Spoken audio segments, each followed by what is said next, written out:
হয় 2024 বৰ্ষৰ হাইস্কুল শিক্ষান্ত পৰীক্ষাত হাজোৰ বৰ্ণিস্থিত বৰ্ণি জাতীয় বিদ্যালয়খনে এইবেলি 100% উত্তীৰ্ণৰ হাৰেৰে উজ্বলি উঠিবলৈ সক্ষম হৈছে আৰু জুই পুৰা সোণ হৈ উজ্বলি উঠিবলৈ সক্ষম হৈছে হাজোৰ বৰ্ণিস্থিত বৰ্ণি জাতীয় বিদ্যালয়খনে অসম জাতীয় বিদ্যালয়ৰ আৰ্হিত নিৰ্মিত প্ৰতিষ্ঠিত বৰ্ণি জাতীয় বিদ্যালয়খনে এইবেলি 100% উত্তীৰ্ণৰ হাৰেৰে হাইস্কুল শিক্ষান্ত পৰীক্ষাত সুখ্যাতিৰে উত্তীৰ্ণ হৈ অঞ্চলটোলৈ গৌৰৱ কঢ়িয়াই আনিবলৈ সক্ষম হৈছে। আমাৰ লগত বিদ্যালয় পৰিচালনা সমিতিৰ বিষয়ববীয়া শিক্ষক শিক্ষয়িত্ৰী ছাত্ৰ ছাত্ৰীসকল আছে। আমি পোনে পোনে ছাত্ৰ ছাত্ৰীসকল তথা শিক্ষক শিক্ষয়িত্ৰীসকলৰ লগত কথা পাতিবলৈ চেষ্টা কৰিম।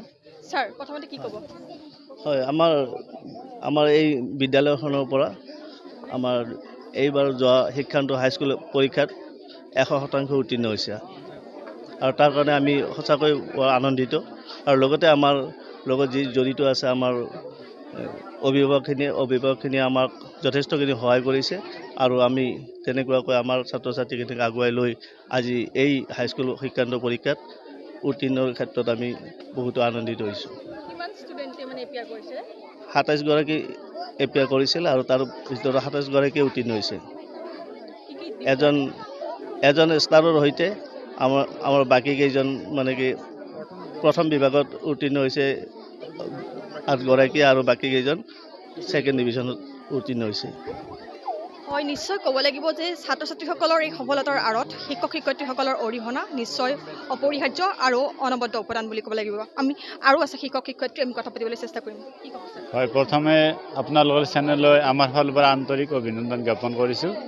আমাৰ এই ফলাফলটো এটা নিউজ কৰি দিয়াৰ বাবে অশেষ ধন্যবাদ জ্ঞাপন কৰিছোঁ।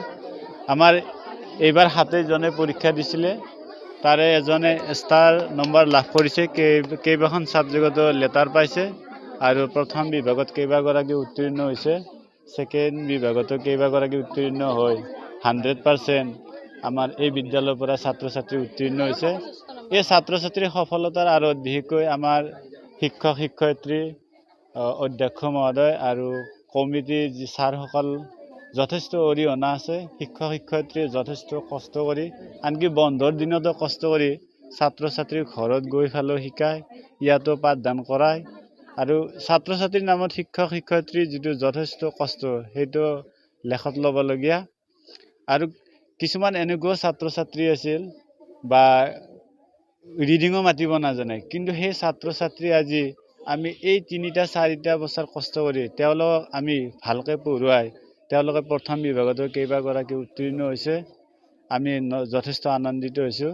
আমাৰ যিটো অৱদান ছাত্ৰ ছাত্ৰীয়ে আজি ৰাইজৰ মাজত দেখুৱাই দিলে, তাৰ কাৰণে আমি যথেষ্ট সুখী হৈছোঁ আৰু ভৱিষ্যত দিনত ইয়াতকৈ আমি আৰু অধিক সফলতাৰ আগুৱাই নিয়াৰ কাৰণে আমি সংকল্পবদ্ধ কৰিছোঁ।